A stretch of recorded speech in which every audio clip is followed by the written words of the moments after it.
Welcome back, ladies and gentlemen, to another episode of CroomTalk. Today I am here with a special guest, and he also has a special gift for us, MacKay. How's it going? Living the dream. How about you? Trying to live the dream as well. Would you like to show them what you brought? This bad boy right here. You got to hold it up. Hold it up. Even though it's very heavy. It's real heavy. It's my baby right here. Our baby, I guess I should say. Yeah. NLL Trophy. Just picked it up, so I figured I'd bring it in. So how is that? Like, holding that, is that like the holy grail of like what you try to do? This was my dream come true right here. Yeah. So it's pretty surreal. I mean, I'm a Canadian kid, so I think the Stanley Cup was my dream growing up. But once I dove fully into lacrosse, then it became this. And us as a team, we failed twice doing it. We lost in the championship twice, obviously. So third time was a charm, and this is a dream come true. There you go. And now you get to drive around with it, and drink some beers out of it, and show it off to the world. Yeah. It's it doesn't hold a full beer. It's easier to drink off of it than in it. But this thing's definitely it's probably got some stories to share. So I don't think you're gonna see any beers being drank out of that today. You're fresh into camp, so time to behave a little bit, huh? Yeah, toned it down a bit. The celebrations went for quite a while with it after the season. I also play in the PLL, which is the Pro Field Outdoor League, which we overlapped with. So it was partying during the week and celebrating it, and then back to business for that league in the summer on the weekends. But as the summer went on, the celebration kind of wore off a bit, and kind of dove back into training and getting ready for training camp. Like you said, we just started last weekend, so right back into it. Hopefully repeat and bring this thing back home. So how long is like the off season? Or it varies for everyone. Separated that much that's kind of all year round? It varies for everyone. So being in both leagues, the NLL and the PLL, we overlapped every year. The last, I think, 3 or 4 years since COVID, it's overlapped. So we've obviously been fortunate enough to be in the championship the last couple of years. We missed training camp and up to 3 games in the PLL. So that runs. NLL goes from, we just started training camp, so beginning of November. To make the finals, you're early June. And then PLL goes Memorial Day weekend is usually when training camp starts. And that'll go if you make the finals to like Labor Day weekend. So your off season's anywhere from September to beginning of November. So it's pretty short-lived. Yeah. So like is the NLL above the PAL? PLL. No, it's just two different. So NLL is obviously box lacrosse. PLL is field lacrosse. So it's both professional, both 1A, 1B kind of thing, if you want to say. It's just two different disciplines of lacrosse. Is it an issue that like you missed a couple games because you're in the NLL?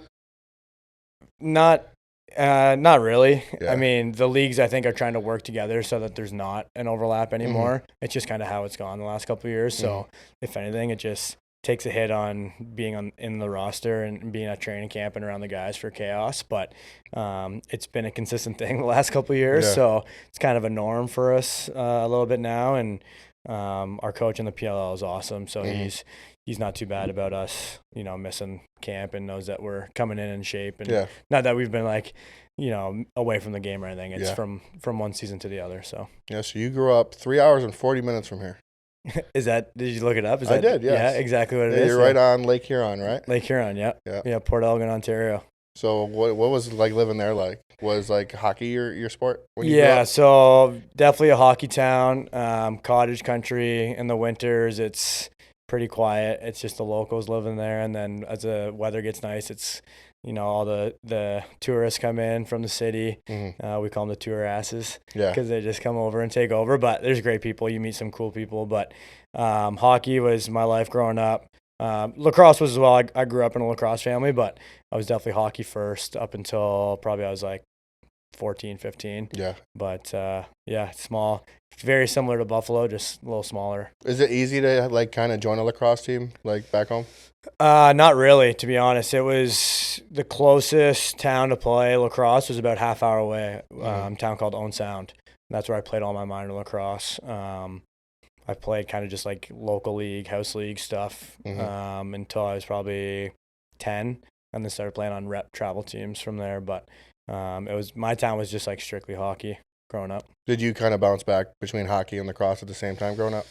Yeah, so I was fortunate enough that in the winters it's all hockey. Lacrosse was in the summers. Mhm. And then I actually alternated between lacrosse and baseball Okay. in the summers growing up. So my first year or my minor year, I would play baseball. And then my major year of that age group, I'd play lacrosse.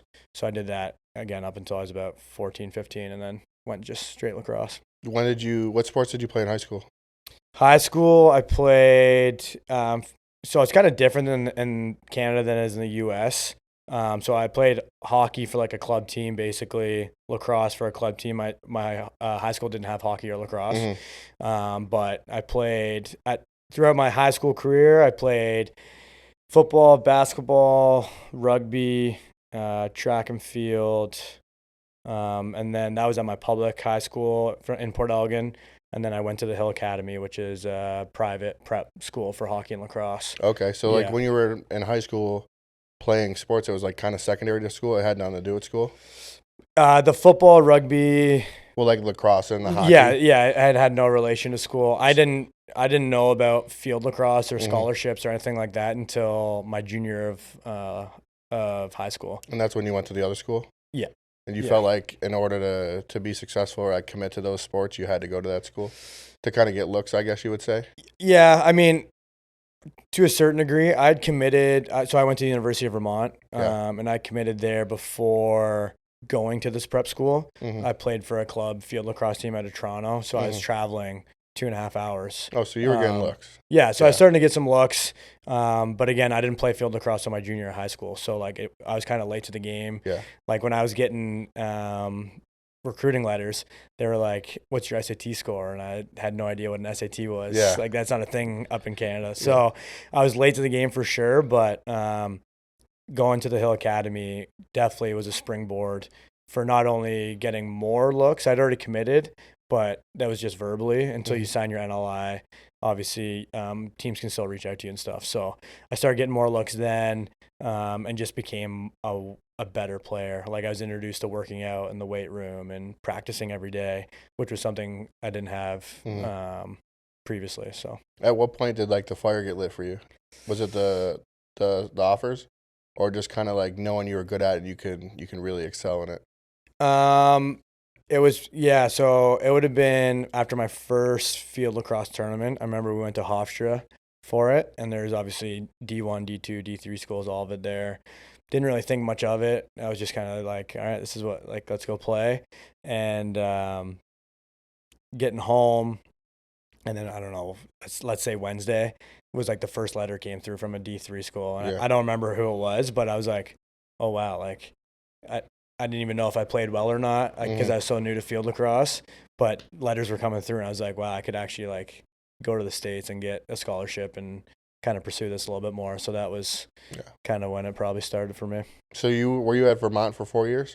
5 years. Okay. Yeah, I redshirted my senior year. I broke my foot. Okay. Yeah, so I did a 5th year there, but. What was your last year there? 2018.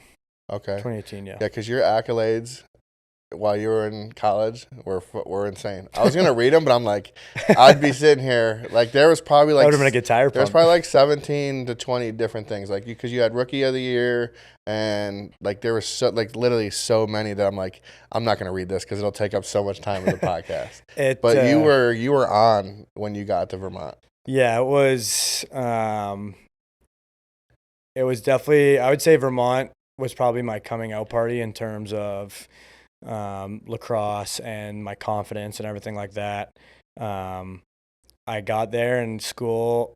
I didn't realize how like it was actually being a student athlete. Like I was there to be an athlete, like no questions asked. Like my freshman year, if you look at my academics, I was probably borderline barely eligible to play my sophomore year because I was so new to field lacrosse. I was so eager. I wanted to be the best I could be as a lacrosse player. So I would like go shoot at our indoor facility all the time. And I wasn't in the weight room necessarily as much. All my teammates from college, if they're watching this, would probably tell you that that was the last place I'd be. But I was shooting all the time and like trying to get reps and all that. And kind of academics was on the back burner. And it was a pretty rude awakening after my freshman year. But I started to figure out that balance a little bit as the years went on there. It's probably the fifth year probably helped me in terms of graduating and finishing, but Vermont was awesome and definitely got a lot of confidence playing there. So how does the transition from like college lacrosse go into like the next step? Like what's the next step? There's no draft or anything, is there? Yeah, there's a draft. Okay. So before the PLL, there was the MLL, which is the old professional field league. So I got drafted in that to the Chesapeake Bay Hawks. But going into college, I knew about the NLL and I wanted to play pro lacrosse, specifically pro box lacrosse. And my uncle played in the NLL for about 10 years. Okay. So it's kind of my family and I knew all about that. But in terms of field lacrosse, I had no like goals of playing in the MLL or anything. Yeah. And it didn't start to become a reality until my career at Vermont kind of started to take off. So I did end up getting drafted in the MLL to Chesapeake, and then played the whole summer with Chesapeake after I graduated. And then the NLL draft was that September, October, somewhere around there. And then you get drafted the NLL, and then NLL starts in December. So that was kind of like the progression from college. So you were just kind of cruising through, making your way to the top, huh? I was trying to, just whatever I could to play pro. Did you like envision this happening? Like, is it crazy to kind of think that you're sitting next to this trophy right now and then think about the kid who had to transfer to a different school just to get, potential to play professional lacrosse? It's pretty crazy. I think if you asked me as a kid, would I be here? I would tell you, yeah, because I was just naive and that was my goal, obviously. But to now be here, sitting with this trophy, playing in Buffalo in front of Banditland, the best crowd by far and the best fans, it's pretty wild. And I've talked about it a few times on different pods, but if you look back at like my journey, it's pretty crazy and probably almost I don't know if unrealistic is the word, but unlikely that like I actually did end up here. And so to be here with it and to be on a podcast talking about it and being a professional athlete and lacrosse player, it's pretty wild. Yeah, there's nothing like the atmosphere at a Bandits game. Like the way I explain it to people is like, imagine being at a Bills game and they get 15 touchdowns. Like every time there's a goal there, you would think the place is going to fall apart. Yeah. Let alone there's so many goals in a lacrosse game. Like you can't beat it. No, when people ask, I relate it to about our fans, at least. I say our fans are a mix of Bills fans and wrestling fans. Yeah. Like it's just such a unique demographic crowd. Yeah. Like you meet now being in Buffalo for I think 5 or 6 years, meeting fans and everything. Like people have been season ticket holders since day one. Like 91 or 92 was the first year. And they've been passed down in families or they've been going to games when it was at the odd. Like hearing the stories, it's pretty cool. And I've never met someone that's been to a game that wasn't like, I don't want to go back. Yeah. Like everyone enjoys it. It's a cool atmosphere. It's so unique. I mean, we have Swenson, our PA announcer, with all the crazy chants and the music playing the entire time. Like it's just such a cool environment. What was your first experience like just walking out there and seeing all the fans just going nuts? I remember my first game in Buffalo was against Vancouver, and every single home game they announce us out by number, right? So at the time, I was the first one to run out wearing number 4. There was no lower number. So I was like, guys were like chirping me, like telling me to watch my step and like all that. And like you run through like a Bandits banner and then there's like a tunnel of like with the cheerleaders or kids or whatever it is out there. And you have to get over a little lip to get onto the floor and stuff. And then like you hear your name and like people cheering and stuff. And like knowing I had family and friends in the crowd for our first game, like when you get to the line finally and you don't trip and you make it there to like look up and see like everyone is, it was wild. I feel like that's got to be like the surreal moment, like the I made it moment too. Yeah, 100%. Like my first game with Buffalo was on the road in Philly, and I remember I was the in home, so like if we got a bench penalty or whatever, I was the one that served it, even if I didn't get the penalty.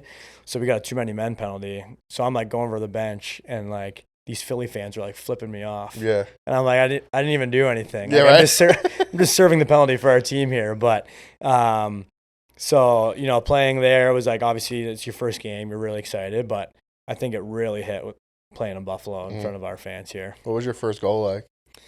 It was that game against Vancouver. So it was your first home game. You just it was first home let everybody game, know who the hell you were. and it was kind of crazy.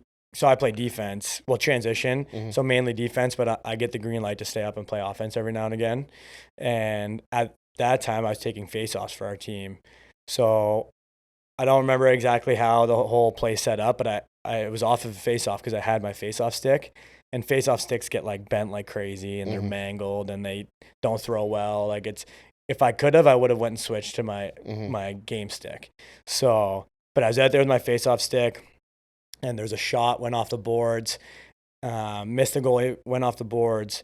I think it was Josh Byrne, like checked the D guy stick, he missed the ball, and it landed right to me, and I went behind the back, and like just kind of a prayer threw it on net, and then you hear the horn go off, and I probably over celebrated and looked like a fool. I think there's pictures. Josh always chirps me about it, but we'll have to find that video and put it on.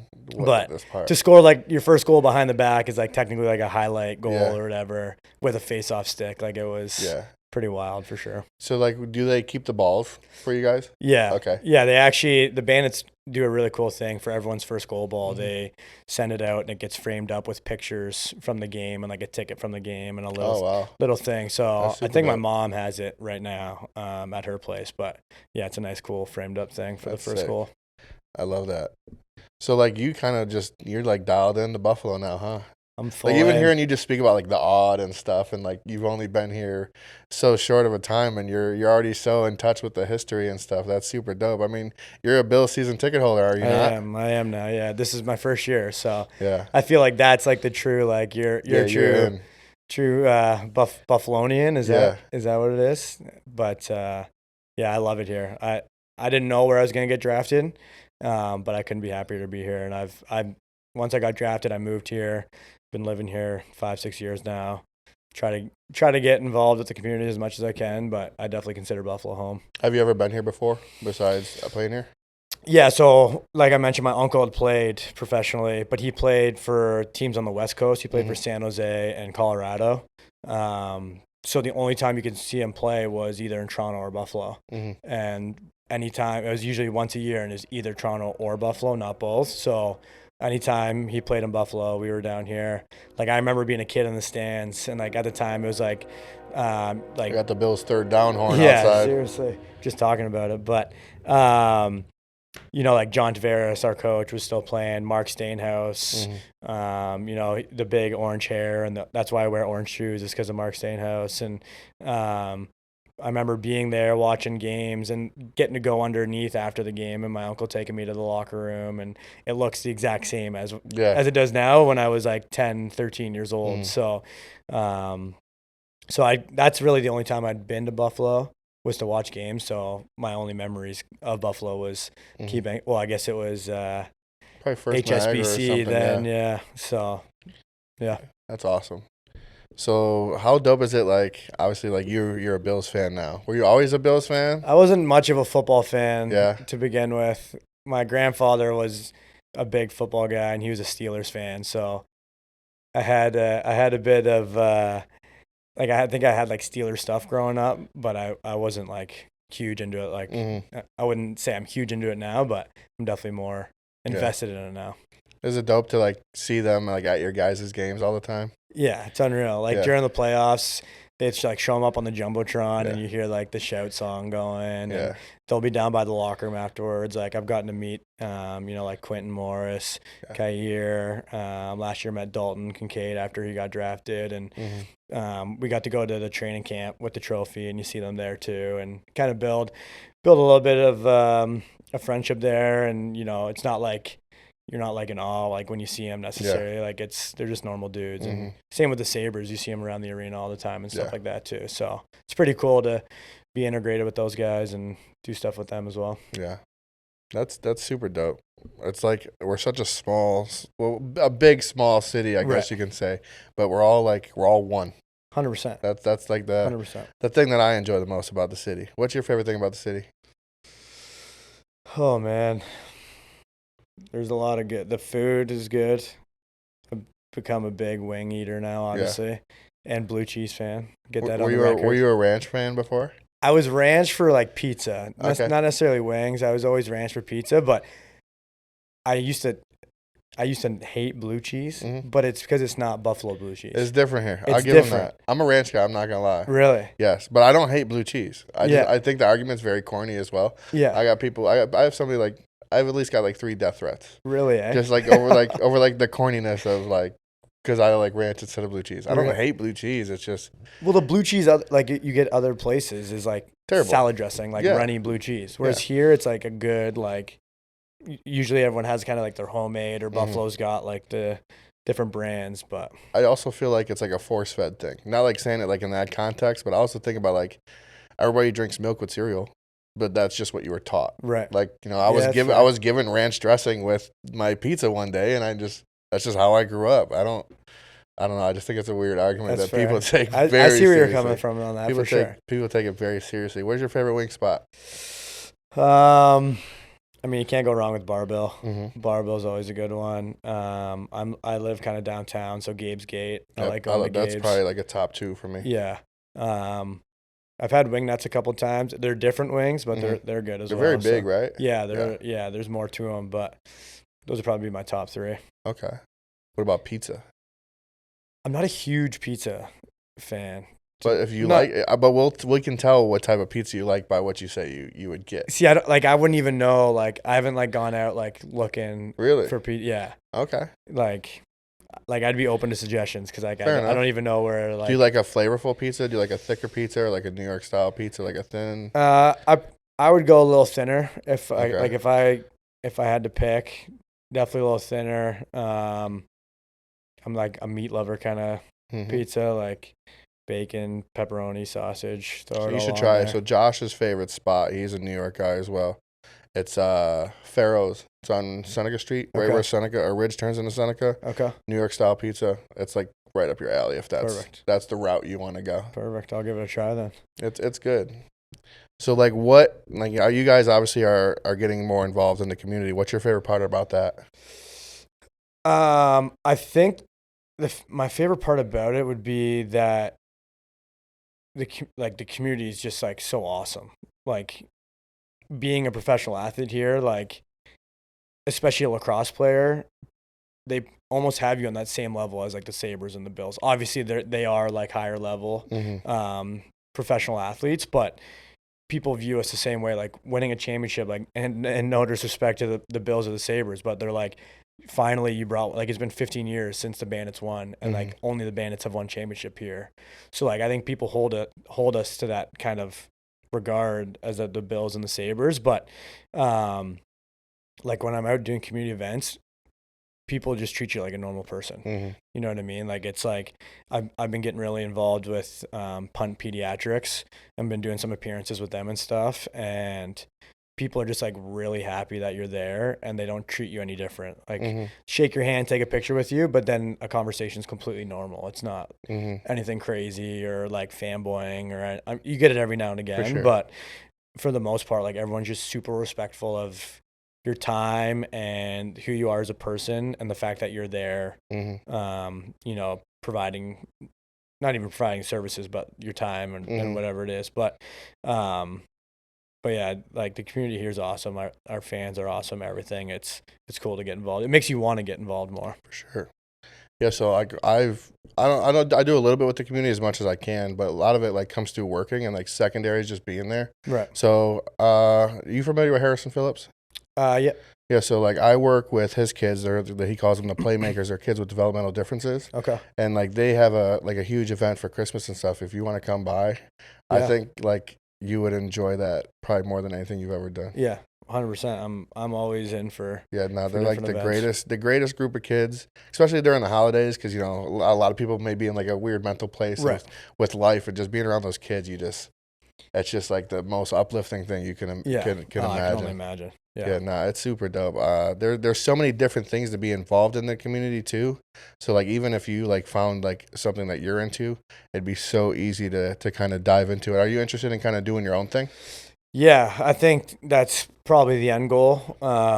Whether it's a foundation or whatever it may be. You know, I think having the platform I do, and Buffalo being it's a city of good neighbors. Like, it truly is. People are so willing to give their time or get involved. I don't know what avenue or route I necessarily want to go yet. Obviously, I'm doing stuff with Punt right now, which is all about childhood cancer, which kind of hits close to home for me because my mom was diagnosed with cancer this past year, and it was actually a childhood cancer, more prevalent in children. So that was kind of just like a given, like get involved there. But I have like a little super fan. Her name's Maya. She's autistic, and I met her when she was like 4 years old, and all she would really say is 4, and that's like how she related to me because I wear number 4. So, I have like my little pregame. They have season tickets, and they're right on the glass. So I always go give her a fist bump before every game, and so I feel like there's so many different avenues you could kind of go down and get involved, and it's hard to narrow it down and pick one, but I definitely do want to do a foundation or something down the road for sure. That'd be dope. Well, how's your mother doing? She's doing well. She's right now, she's considered cancer-free, which is obviously a huge win. From our understanding, it's something that could come back at some point, but for the meantime, she's doing really well. She was actually just down here 2 weekends ago, I think.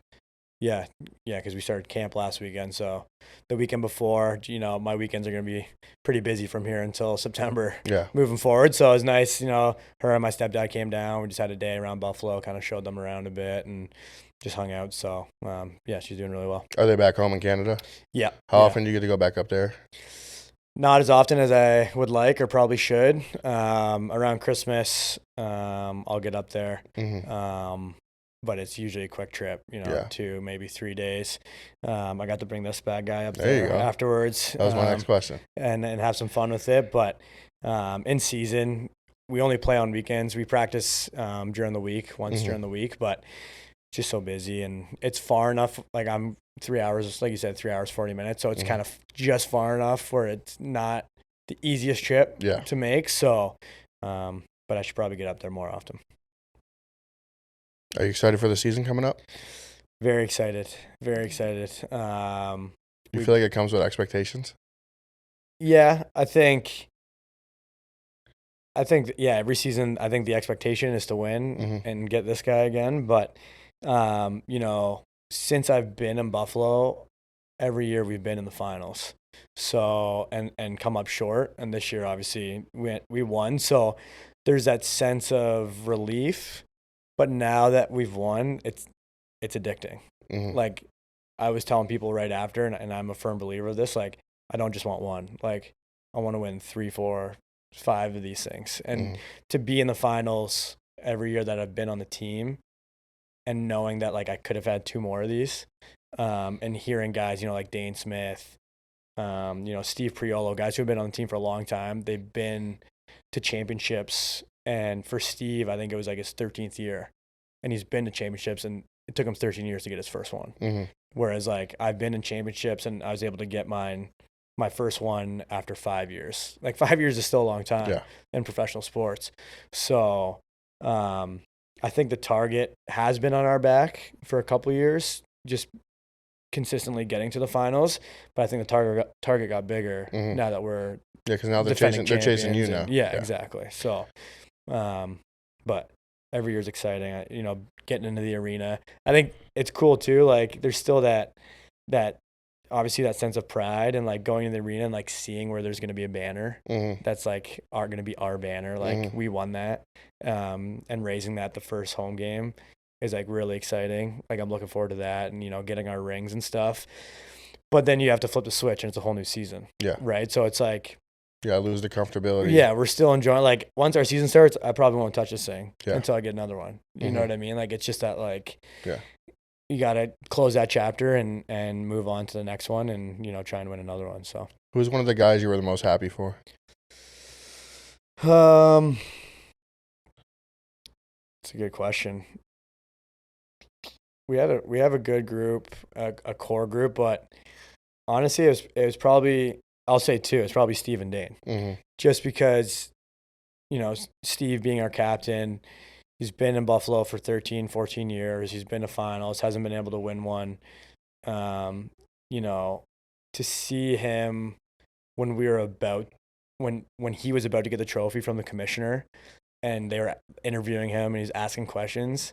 And like, I'll never forget this moment. He just kind of steps back away from the microphone and like his hands are on his head and he's looking up and the crowd's like going crazy. Mm-hmm. Like that was his dream come true as well. You know what I mean? To be our captain, our leader, and to finally get that after 13 years, like to do it for someone like that is pretty cool. And, you know, same with Dane, like he's a Hall of Famer. Like his jersey will be up in the rafters here. Like has all the individual scoring records, single season stuff, MVPs, but he said it forever that he would hand all that in to get a trophy. Mm-hmm. You know what I mean? So to do it with him and see him lift it as well. And he's a heart and soul Buffalo guy. He's been here, I think, 11, 12 years as well. Mm-hmm. Been to finals, like I said, won all the awards, but to finally get one and do it with those two was pretty cool. Yeah. I want to try to shoot one of your games. You guys have a lot of photographers, or is it just Bill and like a couple other people? I know Bill's there a bunch. Last year we had Ben Green. Yes. Yeah, he yes, was he's there. with PSE as well, I think right? he's just Bill's this year, so someone's probably stepping in for him. But yeah, there's a bunch of cameras around there. I just don't know if they're yeah, team related or what. But I feel like that would probably be the easiest avenue for me to get into. Yeah, to take pictures for you guys, just because I feel like a lot of people aren't. I don't feel like it's very well documented. Yeah, I mean, I'm sure there's opportunity there for sure. Yeah, no, I'll definitely, especially for the first game. Yeah, I'll try to dial in. Maybe I'll just be like your personal photographer. Just don't tell nobody. Yeah, I like that. Just be like, yo, where'd you get all these pictures from? Like, I don't know. I just got a link sent to my DM. I know there's guys that would be like, yo, where are these pictures? Yeah, like, guys are always looking for pictures. And right that's after like the game. one thing that's the reason I take pictures. So like a lot of the guys on my wall like are obviously like, you know, bigger name guys, but like my goal is because I understand how the league works, where like especially with training camp, like at least for the Bills, they start with 90 and they get cut down to 53 plus 10 for the practice squad. So it's like, and a lot of these guys, they're just like undrafted free agents, and this is unfortunately probably their only stop they're going to get in the NFL. Right. Just unfortunately. And they're not the Josh Allens or like the Jordan Poyers or the Stephon Diggs of the Bills. So like, you know, the camera guys are just, you know, they just want the big guys. Right. I worry about the guys who like, you know, imagine like I even have like a couple pictures of you know, these players like, you know, with their kids and stuff. And it's just like, I want to give them this content because this is probably all they're going to have to remember this moment. For sure. You know, so like that's a huge thing for me is to like take care of people who aren't getting taken care of. That's like my whole thing with like at least like sports photography. Well, if you come to our games, then don't take any pictures of Josh or Dane. Yeah, right. They get it all anyways. No, it'll be easy because you guys all kind of, you know, play obviously. So yeah, I mean that's what's cool about lacrosse too is like our rosters are pretty small. Mm-hmm. Like I think our game day rosters are active is like 19 or 21 guys. Mm-hmm. I think 19 dress, but then there's only like 4 or 5 practice roster spots. Yeah. So and like they interchange all the time. Like guys play, mm-hmm. go up and down from practice to active roster all the time. So. And I'll definitely look into that. When's the first game? First home game, I should probably know this. I think it's like the 16th or 17th of December. Okay. We have a bye week the first week, which is weird. Weird. And then we're on the road at Albany for our first game of the year, but our home opener, I know, is against San Diego. I think it's the weekend the Cowboys are in town. 17th, I think. Okay. Maybe. Yeah. I'll have a bunch of people in town. Maybe we'll have to make that work because my friends are coming in from Baltimore, and I'm pretty sure they've never been to a lacrosse game. Yeah. So I think if anything, it's probably field lacrosse. Field lacrosse is big there. I doubt it. Yeah. I doubt it. They're very football oriented. Yeah. So other than lacrosse, what other hobbies you got? I golf a lot. Yeah. I should be better at golf with how much I golf, but I used to golf a lot as a kid. Obviously, I got really into lacrosse and hockey and kind of put it on the back burner. And then I think just like everyone, once COVID hit, it was the only way to get out. And since then, I've dove right into it. So, like, going back to the unfortunate circumstance of COVID, what was that like for your mental space as far as like your career? Because I'm assuming everything had to get put on hold. It was. Yeah, when it hit, it was a lot of unanswered questions and uncertainty. We were in the middle of our bandit season. Like, we practiced. You were here? Yeah. Yeah, because Canada treated that so differently. Yeah, so I was different. So, yeah, we'd practice up in Oakville, which is just outside Toronto. That's where we practice every Wednesday. And then we were flying out of Toronto, I believe, that weekend for a game. I don't know where, but we were staying. We practiced Wednesday. We were just going to stay Thursday and then fly out Friday instead of coming back and forth a couple times. And I think the NBA had just went on hold and the NHL was like just about to. And we were naive. We're like, oh, there's no way. Like, we're lacrosse. Like, it's on the back burner anyways for everyone. Like, we'll keep going. And then we got a call and it was like, shut it down. Yeah, shut it down. And we were in Ontario and we were like, holy shit, are we going to be able to get back into Buffalo, like, as Canadians? So we like beelined it for the border. We're like, because that my whole life is here. Like, my apartment, clothes, everything was here, car, you name it. So then we didn't know if we were going to like end up playing again or whatever. And we had to make the decision to go home or stay in Buffalo. And it was either go home and stay on my parents' couch or I have an apartment in Buffalo and try and figure it out. And that's what I ended up doing. But the season, we went almost a year and a half without the NLL. And then the PLL, we did a bubble season tournament, not even season. We were in Utah for like a month and did like this like little tournament style season. We played 4 round robin games and then into like a playoff kind of thing. But golf was like the only thing you could do outside. And it was like you were able to, get outside, kind of get away from things. I was with Josh and Dane the entire time. It was just us 3 living here. So it's kind of like we went and bought a weight rack and put it in Josh and Dane's living room in their apartment. There you go. So we'd work out in the morning and then go golf in the afternoon every day. So that's funny. So I actually built a gym. So I'm a personal trainer as well. Okay. So I built a gym in my garage. My whole garage is now like a legit gym. Yeah. And the Bills worked out there because they run a lot of the facility. Right. And the funny story, I hope I don't get in trouble for this, but so like I probably had like 18 guys work out at my house throughout a week. And like they were just now getting ready to get back in the facility. They still had to test every day. And the last guy that I had in there, I'm not going to say his name, he's working out. Or no, he's a second last guy. And, he leaves or whatever. And then like an hour later, I see a Twitter notification. So-and-so tested positive for COVID. And I'm like, fuck. Because like they were being super serious about it to where like if you were like exposed or whatever, they would come and like you would get like especially with that situation, you would get like some type of like citation. Okay. So I'm like, dude, I'm about to get screwed. Right. And then I like try to spread it out so nobody's working out together. Right. So like he had left. Another guy comes in, I'm like, bro, you gotta go. Like, right. This is like it's like a hazmat zone in there now. Yeah. I went in there, I felt so bad. I'm talking masked. I got Lysol, spraying everything. Yeah. It was weird times. It was a different time. Was there ever a point like where you were like thinking that you had to figure out a plan B? I mean, I feel like I've always, just in general, sports only last so long. Yeah. And as you get older, I think you start to always just think of a plan B, but the plan B was kind of accelerated at that point. Yeah. Like I didn't know, like I'm in the United States on a P1 visa as an athlete, right? So, and those only last so long. So, and you're limited on what you can do. Like I couldn't just go like work at McDonald's if I wanted to, like I can only play my sport. So my hands were definitely getting tied there. And, as time went on, I was definitely getting more nervous and trying to like, the reality would have been having to go home and like quarantine and then figure it out from there. But thankfully that never came. So plan B is still plan B. There you go. Still try and play as long as I can so my body doesn't let me. So there you go. All right, so now we're going to dive into a segment where fans ask questions. And this is brought to you by Picasso's Pizza. So everything that we have today is on Facebook. You want me to give you the questionable question first? Or should we save that one for last? Let's save that one for last. Okay. I mean, it's funny. Okay. So we'll start first one. This one's from Michael, who's actually my cousin, huge Bandits fan. He said, what's the best part of playing in Bandit Land?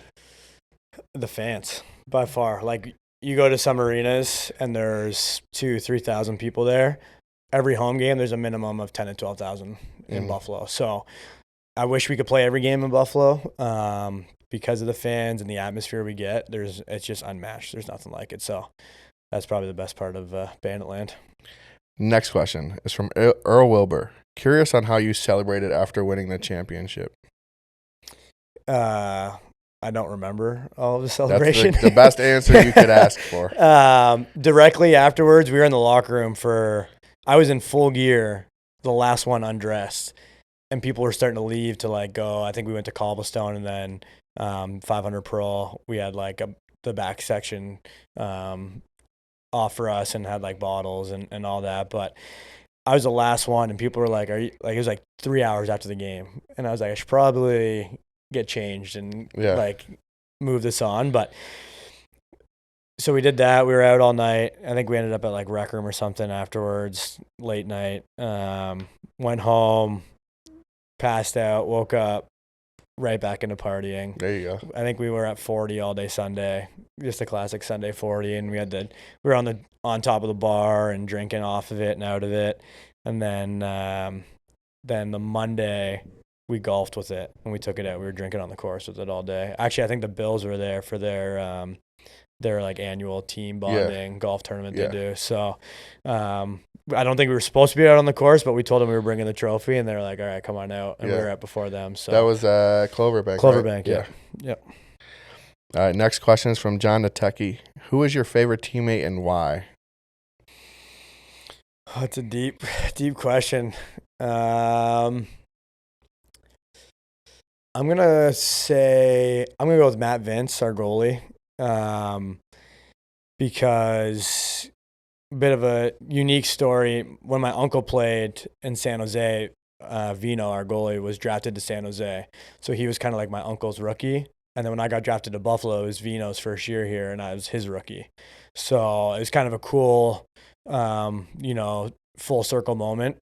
And then he's obviously a lot older than me, but we've built a really cool friendship. And him being our goalie and me being a defensive guy, we work a lot together. And when we travel together, trying to pick his brain about different things, he's probably the most in shape guy in the league, like 2% body fat, shredded, 6-pack at. I think he's now the oldest guy in the league. So just trying to pick his brain about, how he's the longevity of his career and things away from the game that will help lengthen your career and stuff. And then, he's a legend of the game. He's 4-time champion, 8-time goalie of the year. So to play with him and now build a friendship has been pretty cool. Yeah. Next question, we pretty much literally just talked about this, but maybe there's something else out there. If not, you could just say the same answer. This one's from Chris Gowanlock. He wants to know your favorite hobbies outside of box lacrosse. Yeah, golf. Golf's my go-to. Like, I think this summer I probably golfed 60 to 70 rounds. So then I guess we'll add a little more to that question is where's your favorite golf course here? So I'm a member at Cloverbank, myself, Dane, a couple other guys. So we're there every day. I got to play Park this year for the first time, which is pretty cool. Mm-hmm.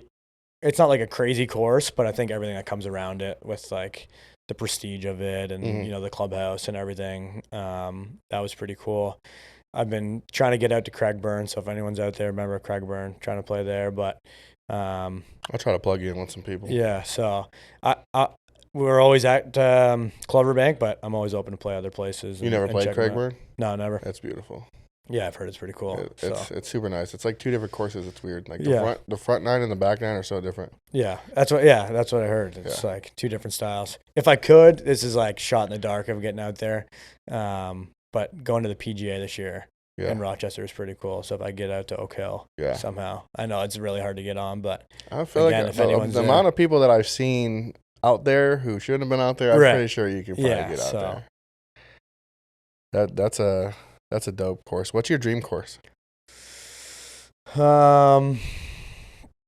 a good question. I mean, probably like Pebble. Yeah? Something like that. See, I don't think I'd like Pebble. I think it would just be so windy that I'd be miserable. Right. Yeah, I do get frustrated golfing, so yeah, maybe you're right there. I mean, any tour course, really. Like St. Andrews would be unbelievable to go over. That's probably the same situation, windy as shit. Right. But I have Scottish heritage, though, so to go to Scotland and go over there, and That'd be pretty cool. Yeah. Do you watch any like YouTube golf or anything? That's all I watch. You watch Big Good guy? No, I wouldn't say I'm like a big good guy, but I've definitely seen a bunch of their videos. Yeah, they just played St. Andrews. Okay. And like it was like pouring rain sideways. Right. The whole time. Yeah. So we'll stay on that topic before we get into this question. This lingering What is question. your dream foursome? Like it doesn't have to be golfers. It could be athlete, any type of athletes or famous person. It doesn't have to be a golfer. I mean, I think first one's Jordan. Okay. Just because of how much he golfs and he has his own course and everything. That'd probably be a cool course to get on too. Mm-hmm. So Jordan, I mean, you gotta go Tiger as well. Just he's a legend of the game. And then third one. Give me something out of left field. Yeah, I feel like I gotta go like something crazy. Like, I'm going to go with, I don't know if he golfs at all, but I think he's just hilarious, Ryan Reynolds. And he's a fellow Canadian. I feel like he golfs. He seems like the secret golfer. Yeah, like obviously you got like Jordan and Tiger who are big golfers, and then you need some comedic relief out there. Enough. So I'll go with Ryan Reynolds. What's your favorite Ryan Reynolds movie? He's got some good ones. I don't know if it's the name. Just Friends. Is that okay? Is that the one with where he's the girl from that '70s show? No, I don't know if she's from that '70s show, but he's Ashton Kutcher's girlfriend or wife. No, I don't think so. This one is, I think it's called Just Friends or Best Friends or something like that. But it's like a Christmas type movie where he's like, we'll look it up. In high school, he's like a chubbier guy, and then he's like in love with this girl who like is just friends with him. I'm obviously butchering the name of it, but I'm sure it exists. Let's see. He's got so many damn movies. Then he's like, he comes back for like a high school reunion, and like they try to like, he tries to rekindle it with her, but yeah, it is Just Friends. Just Friends, yeah. Yeah. Is it an older movie too? Yeah. Yeah, a little older. My favorite Ryan Reynolds movie is Selfless.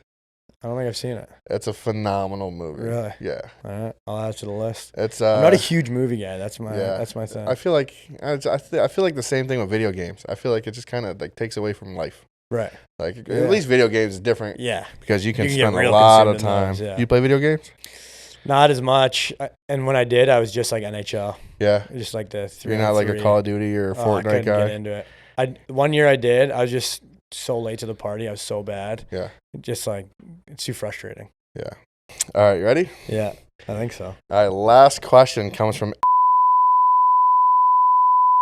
Hey, man, well, I appreciate you coming by, man. Thank you for also bringing this trophy. Of course. You know, dialed into training camp, getting ready for the new season. Can't wait to watch it, and I hope all you guys are ready to watch it. Nothing but big dubs on the way. That's the plan. Thanks again for coming, man, and I need you to like, subscribe, and peace.